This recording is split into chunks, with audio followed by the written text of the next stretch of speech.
በስመ አብ ወወልድ ወመንፈስ ቅዱስ አሐዱ አምላክ አሜን። አንድ አምላክ በሚሆን በአብ ወልድ ወመንፈስ ቅዱስ ስም አምነን የአባታችን የአቡነ እስትንፋሰ ክርስቶስን የማክሰኞ ዕለት የሚነበብ ገድሉን ማንበብ እንጀምራለን። ጸሎቱና በረከቱ ከሁላችን ሕዝበ ክርስቲያን ጋርና ከሀገራችን ከኢትዮጵያ ከደብራችን ከደብረ መካነ ቅዱሳን ጋር ለዘላለሙ ጸንቶ ይኑር። የአባታችን የአቡነ እስትንፋሰ ክርስቶስ የገድሉ ጣዕም ተሰሙ ዘንድ የመጣችሁ ቤተክርስቲያን ልጆች የሆናችሁ ወንዶችም ሴቶችን በሙሉ ፈጽማችሁ በስነ ልቦናችሁ ስሙ አድምጡ። በነጋ ጊዜ አባታችንን በቤተ ክርስቲያን ውስጥ ቆሞ ሲጸልይ ካህናት አግኝተው ስለመገኘቱ ካህናት ተደሰቱ። ከእርሱ ጉዳይ ሳለ ወደ አበምኔት ውሰዱኝ አላቸው። ወደ መምህሩ ቤት ወስደው ስላመጣጡ ለመምህሩ ነገሩት። መምህሩም አስገቡት አለ። እስትንፋሰ ክርስቶስም ወደ ቤት አስገቡት። ከአበምኔቱ ፊት በእግሩ ላይ ወድቆ ሰግዶ ጎልቤቱን ሳመ። መምህሩ በመንፈስ ቅዱስ አውቆ አመጣጡን እጅግ መልካም ነው፣ ልጄ ሆይ መነኩሴ ትሆን ዘንድ መጣህ አለው። አቡነ እስትንፋሰ ክርስቶስም አዎ አባቴ፣ ሀሳቤ ሁሉ አውቃል። ዓለምን አየኋት፣ አንድስ እንኳ ጥቅም ያገኘባት አላገኘሁም። በውስጧ የሚኖሩ ነገስታት፣ መኳንንት፣ ባለጸጎች፣ ሀብት የሌላቸው ድሆች አለን ሲሉ ፈጥነው በሞት ይጠፋሉ። ሀጣን እድል ፈንታቸው ጽዋ ተረታቸው እሳቱ የማይጠፋ ትልቁ ማንቀላፋ የገሃነም እሳት ነው። እኔም ሰውነቴን ከኃጢአት ነፍሴንም ከገሃነም እሳት አድናት ዘንድ ከዚህ ዓለም ባህረ ኃጢአት በጸሎት መቅዘፊያ ታሻግረ ዘንድ ወደ ዋነኞቹ አለቃ ወደ አንተ መጣ። እንደ በግ ራሱን ወደ ሰዋ ሊቀ ካህናት ክርስቶስ ወዳለበት መሰላል ጸሎት ታደርሰኝ ዘንድ ነው ከዓለም ሸሽቼ መጣሁ አለው። ኢየሱስ ሞዓብ ልጅ የሚሆን አበምኔቱ ሰምቶ በእውነት እግዚአብሔር አንተን መርጦ እንደ አባታችን አቡነ ተክለ ሃይማኖት ዓለምን በናቀ የመስቀል ሞት የምትሆን መከራን ትሸከም ዘንድ በጌታችን በኢየሱስ ክርስቶስ ወንጌል ቀንበር ትጠመር ዘንድ በ15 አህጉር ትሾም ዘንድ ከዚህ ኃላፊው ዓለም ለይቶ ምናኔ ያወጣ ጌታ ይወድሃል። እንደ በግ አገልጋይ ያከብርሃል። ከእንግዲህ ልጅ እስትንፋሰ ክርስቶስ ወይ መከራን ታገስ፣ ልብንም አጽና። እግዚአብሔርን ትጠብቅ ዘንድ የቸርነቱና የቅርታውን ብዛት አድርገህ ጽናት የሰጡ መልካም ታምራን የተነሳት ጻድቃን አይተው ስለ አንተ እግዚአብሔር እንዲያመሰግኑ አለው። የመነኩሳት መጽሐፍት እንደተጻፈ 3 ዓመት ፈተነው። እስትንፋሰ ክርስቶስ ባይገዳም ለመነኩሳት እንጨት በመልካም ውሃ በመቅዳት ለአባቶች መነኩሳት ምግብ ሊሆናቸው ከባህር ውስጥ አሳ በማውጣት ያገለግል ጀመረ። በዚያን ጊዜ አባቶች መነኩሳት ቁጥር ከአርድእቱ ጋር 800 ነበር። 3 ዓመት በገዳሙ ላሉት መነኩሳት በመላክ ከቆየ በኋላ ቸርነቱና የመልካም ስራውን ትሕትናውን ባህር እንቁ እንደሚባል የጠራ ንጽሕናውን፣ ትዕግስቱን፣ ትሩፋቱን፣ ጽድቁን ባዩ ጊዜ በጣም ደስ አላቸው። ዳግመኛ ሀብተ ክህነቱን ጸሎቱንም እንደሚያዘወትር ለዘላለሙ ኃጢአት፣ ትዕቢት፣ ትዕዝርት፣ ክፋት፣ ስስት፣ ንቀትና ሽንገላ፣ ሐሜት፣ ቁጣ እንደሌለበት አይተው ተረዱ። በፍቅርና በየዋህነት ጸሎት ለመጸለይ ይጨነቃል እንጂ አይሰንፍም።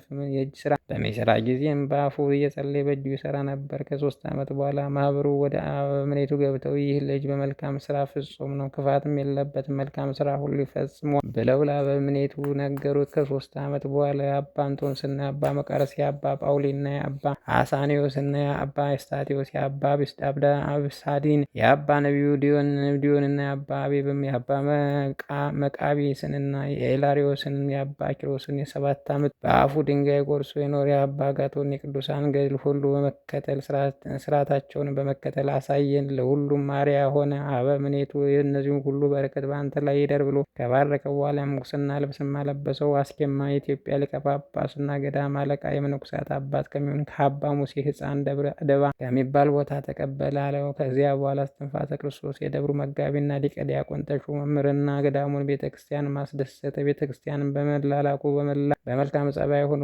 በመመስገን ተደሰተችበት። የምንኩስና ልብስም ለብሰው ጥቂት ወራት ከቆየ በኋላ የማህበሩ መነኩሳት ተሰናበታቸው። እነርሱም መርቀው ሸኙት። ወደ ጳጳሱ ሄዶ ከአንተ ባረክ ዘንድ መጣሁ አለው። ጳጳሱም እስትንፋሰ ክርስቶስ ባየ ጊዜ በመግባር በሃይማኖት እግዚአብሔርን በመፍራት በትምህርቱ እንዳደገ በመንፈስ ቅዱስ እንደ ጸናና በእግዚአብሔርም ጸጋ ፍጹም እንደሆነ አውቆ እንደ ሊቀ ሐዋርያት ጴጥሮስ የቅስና ስልጣን ሰጠው። ጳጳሱንም የቃሉን አነጋገር አንደበቱን ጣዕም ባየ ጊዜ አደነቀ። በእርሱም ዘንድ ስውር ምስጢር አይቷልና።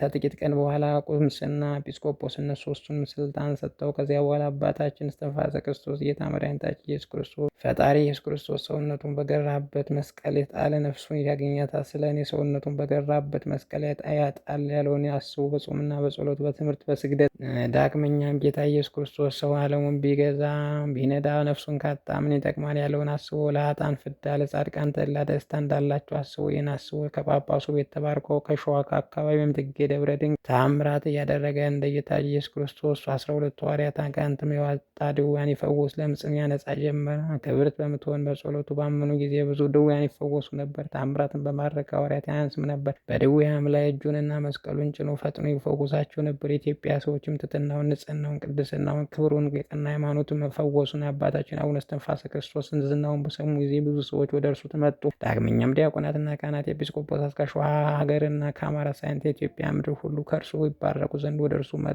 እርሱም ነዳያን፣ ምስኪናን፣ ፈላሲያንን ወዶ ይቀበላቸዋል። እንጀራና ውሃ ይሰጣቸዋል። የመላእክት ንጽሕና ይወዱ ዘንድ 10 ቃላተ ኦሪትን 6 ቃላተ ወንጌል ይጠብቁ ዘንድ ለሰዎች ያስተምራቸዋል። በጾም በጸሎት በተጋድሎ የአባቶቻችንን ሃይማኖት በማስተማር ኃጥአን መክሮ ገስጾ ልዑልና ሕያው እግዚአብሔርን ወደ ማወቅ ይመልሳቸዋል። ደጋጎች ሰዎችም የዲድስቅልያንና የሲኖዶስን መጽሐፍ ያስተምራቸዋል። የጀመሩትም እንዲፈጽሙ ይመክራቸዋል። መምህራንም በቅንነት ለሕዝበ ክርስቲያን ያስተምሩ ዘንድ የመጽሐፍ ቃል ያሳስባቸዋል። በአንዲት ቀን የፈወሳቸው ሕሙማን፣ ዓይነ ስውሮች፣ አንካሶች፣ በክፉ ደዌ የተያዙ ቁጥራቸው 80,000 ነው። በፈወሳቸው ጊዜ እነርሱም ተጸጽተው ከኃጢአታቸው ወደ ንስሐ ይመለሳሉ። ዳግመኛም ጌታ ኢየሱስ ክርስቶስ ሰው ዓለሙን ሁሉ ቢገዛ ቢነዳ ነፍሱን ካጣ ምን ይጠቅማል ያለውን አስቦ ለኃጥአን ፍዳ ለጻድቃን ተድላ ደስታ እንዳላቸው አስቦ ይህን ካስቦ ከጳጳሱ ቤት ተባርኮ ከሸዋ አካባቢ በምትገኝ ደብረ ድንቅ ተአምር እያደረገ እንደ ጌታችን እንደ 12 ሐዋርያት አጋንንት ያወጣል፣ ድውያን ይፈውሳል፣ ለምጻን ያነጽ ጀመረ። ክብርት በምትሆን በጸሎቱ ባመኑ ጊዜ ብዙ ድውያን ይፈወሱ ነበር። ተአምራትን በማድረግ ሐዋርያት አያንስም ነበር። በድውያን ላይ እጁን መስቀሉን ጭኖ ፈጥኖ ይፈውሳቸው ነበር። የኢትዮጵያ ሰዎች ትሕትናውን፣ ንጽሕናውን፣ ቅድስናውን፣ ክብሩን፣ የቀና ሃይማኖትን ፈውሱን የአባታችን የአቡነ እስትንፋሰ ክርስቶስን ዝናውን በሰሙ ጊዜ ብዙ ሰዎች ወደ እርሱ መጡ። ዳግመኛም የዲያቆናትና የካህናት ኤጲስቆጶሳት ከሸዋ ሀገር ከአማራ ሳይንት ከኢትዮጵያ ምድር ሁሉ እርሱ ይባረኩ ዘንድ ወደ እርሱ መጡ። እርሱም ነዳያንና ምስኪን ፈላሲያን ወዶ ይቀበላቸውና እንጀራና ውሃ ይሰጣቸው፣ መላእክትና ንጽሕና ይወዱ ዘንድ 10 ቃላትን ኦሪትና 6 ቃላተ ወንጌል ይጠብቁ ዘንድ ስለ ሰዎች ያስተምራቸዋል። በጾም በጸሎት በተጋድሎ የአባቶቻችን ሃይማኖት በማስተማር ኃጥአንን መክሮ ይገሥጻቸዋል። ልዑልና ሕያው እግዚአብሔርን ወደ ማወቅ ይመልሳቸዋል። ደጋጎችም ሰዎች የዲድስቅልያንና የሲኖዶስን መጽሐፍ ያስተምራቸው የጀመሩትን እንዲፈጽሙ ይመክራቸዋል። መምህሩ በቅንነት ለሕዝበ ክርስቲያኑ ያስተምሩ ዘንድ የመጽሐፍን ቃል ያሳስባቸዋል። በአንዲት ቀን የፈወሳቸው ዓይነ ስውሮች፣ አንካሶች፣ በክፉ ደዌ የተያዙ ቁጥራቸው 80,000 በፈወሳቸው ጊዜ እነርሱም ተጸጽተው ከኃጢአታቸው ወደ ንስሐ ይመለሳሉ። ብዙዎችም ያመነኩሳቸዋል። የቤተ ክርስቲያን አስተዳዳሪ የሆኑ ዘንድ በምኔት የሚሾማቸዋል። አባታችን አቡነ እስትንፋሰ ክርስቶስ በአንደበቱ የስብከት ጽናጽል የምስጋና ክብሩ ያሰማል። ያለ ዕረፍትም 150 ዳዊትን 15 መኃልየ ነቢያትን 5 መኃልየ ሰሎሞን 7 ዕለታት ውዳሴ ማርያም ከአንቀጸ ብርሃን ጋር 7 ጊዜ በማለትና 7 ጊዜ በሌሊት ያደርሳል። ሌሊቱ ሁሉ ቆሞ ያደርሳል። ነቢዩ ዳዊት በየዕለቱ 7 ጊዜ አመሰግናለሁ ለዓይኖቼና ለቅንድቦቹ ሽልብታ ለሽፋፍቶችም ዕረፍት አልሰጥም እንዳለ እንደዚሁም ቆሞ ይጸልያል እንጂ ፈጽሞ አይቀመጥም። እንደዚህ እንደሚገለባበጥ መንኮራኩር 7,000 ጊዜ ይሰግድ ነበር። ዓይኑ አንቅንቱ እንደ ክረምት ዝናብ የእንባውን በእግዚአብሔርና በእመቤታችን ፊት ይፈስ ነበረ። ቅዱሳን በሚገረፉበት ገመድ ጀርባውን ይገርፋል። 13 ማኅተም መስቀል በማሰብ በእጁ ድንጋዩን 13 ጊዜ በኃይል ደረቱን ይመታ ነበር። አቤቱ ጸሎቴን ስማ፣ ጩኸቴን በፊትህ ድረስ፣ ገጸ ምሕረትህ ከእኔ ወደ ሌላ አትመልስ እያለ ከመዝሙር እየጠቀሰ በምስጋና ቃል ወደ እግዚአብሔር ይጮህ ነበር። እግዚአብሔር ይነሳል፣ ጠላቶቹ ከፊቱ ይበተኑ።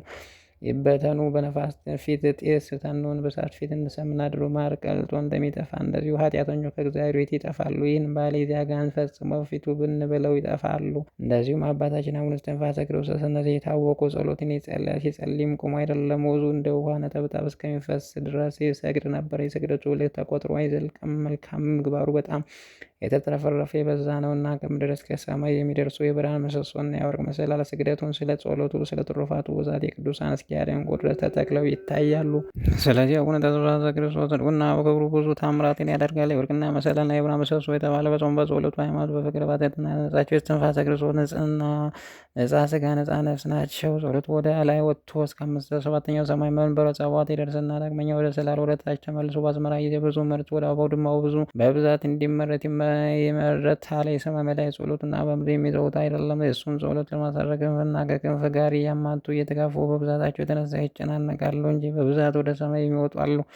አባታችን አቡነ እስትንፋሰ ክርስቶስ ወዳለበት የጠራ መልካም የሆነ ትሩፋቱ ብዛት አይተው እንደ ምንጭ ውሃ የመነጨው ጸሎቱን ያሳረጉት በብዛት ወደ ምድር የሚወርዱ አሉ። ስለ ትሩፋቱ ብዛት መላእክት ይጎበኙት ዘንድ ይወርዳሉ። እሱ በዚያ መሰላል የጽድቁና የትሩፋቱን ፍሬ ይዘው ይወጣሉ። የእሱ መዓዛና የእሱ መልክ የሰው ልብ ይመስጣል። በዚህ ዓለም እሱ ስላገኙ መላእክት በጣም ይደሰቱበታል። በዛን ዘመን ከሰው ሁሉ እንደርሱ ንጹሕ ሥጋ ትሩፋት የሚሰራ አላገኙምና መዓዛቸው ሽታና መዓዛው ጸሎቱ ወደ ላይ ወጥቶ ጸራሪያም ይመላ ነበር። ጸሎቱ ፍሬ 30 ቅንጣት የሚሆን አለ፣ 60 ቅንጣት የሚሆን አለ፣ 100 ቅንጣት የሚሆን አለ። አባታችን እስትንፋሰ ክርስቶስም የሰማይና የምድር ምስጢር በግልጽ ያያል። በገነትም የወርቅ መሰላልና አምደ ብርሃን ይተክላል። በክንፎ አራያትን ፈለጋትን ይበራል። በእውነት አባታችን አቡነ እስትንፋሰ ጌታችን ሁልጊዜ በግልጽ ያያል። ጌታም ከእርሱ አይርቅም። የፈለገውን ሁሉ ዘወትር ፈጥኖ ያገኛል። በአምላክ ዳዊት እግዚአብሔር ሁልጊዜ ያየዋለሁ። ምስጋና ዘወትርም በአንደበቴ ነው። ሰውነቴም ዘወትር በእግዚአብሔር ከፍ ከፍ ትላለች እንዳለ ጸሎቱ እጁን ዘርግቶ በቆመ ጊዜ እጆቹን አስሩ ጣቶች እግሮቹን 10 ጣቶች ፈጽሞ እንደ መብራት እንደ ፀሐይ ያበራሉ። አቡነ ዘበሰማያት ብሎ ጸሎት በጀመረ ጊዜ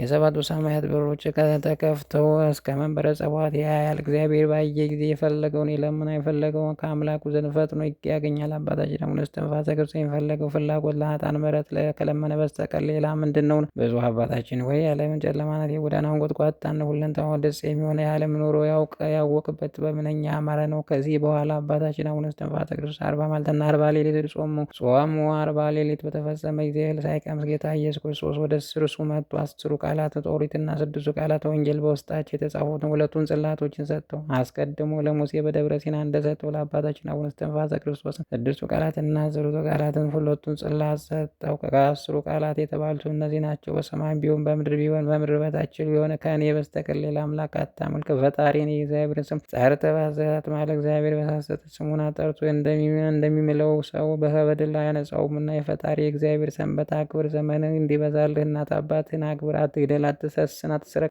አትመኝ፣ ወንድምህን እንደ ራስህ ውደድ የሚለውን ይህንን ቃል እስትንፋሰ ክርስቶስ በሚነግርበት ሰዓት መነኮሳት የሚያስፈራ ድምፅና የነጋሪት ድምፅ ይሰሙ ነበር። ታላቅ የብርሃን ያዩ ነበረ። ተራራውም ይጤስ ነበረ። ሕዝቡና መነኮሳት ሁሉ ፈርተው ከሩቅ ሆነው ይመለከቱት ነበር። ጌታችን ኢየሱስ ክርስቶስ 6 ቃላት ወንጌልን ቀድሞ ለአንድ ወጣት እንደነገረው ዳግመኛ እንደዚሁ ለአባታችን እስትንፋሰ ክርስቶስ አትግደል፣ ሌላ ሰው ሚስት አትሂድ፣ አትስረቅ፣ በሐሰት ምስክር አትሁን፣ እናት አባትንም አክብር፣ ወንድምህንም እንደ ራስህ ውደድ ብሎ ሰጠው። የአቡነ እስትንፋሰ ክርስቶስ ጸሎቱ በረከቱ ከሁላችን ከሕዝበ ክርስቲያን ጋር ጸንታ ትኑር ለዘላለሙ አሜን። ብፁዕና ቅዱስ የሚሆን አባታችን አቡነ እስትንፋሰ ክርስቶስ ታምሪ ነው። ጸሎቱና በረከቱ ከኛ ጋር ለዘላለሙ ጸንታ ትኑር አሜን። በስም ክርስቲያንና በስራ አረማዊ የሆነ አንድ ካህን ባይ ሰው ነበረ። ኃጢአቱ ግን ከሰው ሁሉ የበለጠ ነው። ነገር ግን የአባታችን መልክ ይጸልያል። ከዚያ በኋላ ከዕለታት በአንድ ቀን የአባታችን መልክ ሳይደግም ቀርቶ ታላቅ ክፉ ሕማም ካገኘው ቤተሰቦቹ ወንድሞቹ ወደ አባት የእስትንፋሰ ክርስቶስ መቃብር ውሰዱ፣ ከዚያ በጻድቁ ብርሃን ክርስቶስ ልመና የሰው ልጅ ፈጥኖ እድናለሁ አላቸው። እነርሱም በዛ ቦታ ብዙ ጻድቃን ሰማዕታት አሉ፣ አንተ በምን ስራ ትድናለህ አሉ። ጋኔን ያስቀባጥረዋል ያሉም አሉ። መንፈቀ ሌሊት በሆነ ጊዜ አባታችን እስትንፋሰ ክርስቶስ በሕልም ታያቸውና የዚህ ታማሚ ሰው ፈቃድ ለምን ታትፈጽሙን?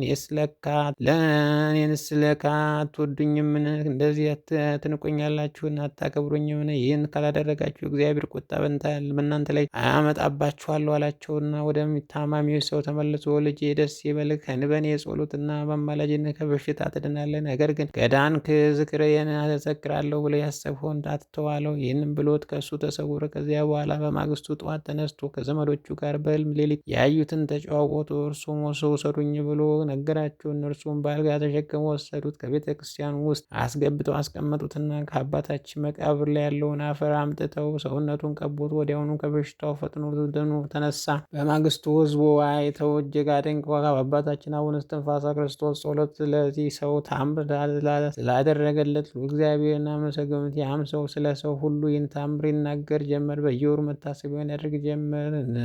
እንዳስለመደውን ስሙን እየጠራ መልኮንም ያነብ ጀመረ። መልካም እርጅና ደርሶ ካረጀ በኋላ ጥቂት ታሞ ሞቶ በአባታችን አቡነ እስትንፋሰ ክርስቶስ ጸሎት ተድላና ደስታ ያለበትን ገነት ወረሰ። የአባታችን ጸሎቱ በረከቱ ከሕዝበ ክርስቲያን ጋር ይሁን ዛሬም ዘወትርም ለዘላለሙ አሜን።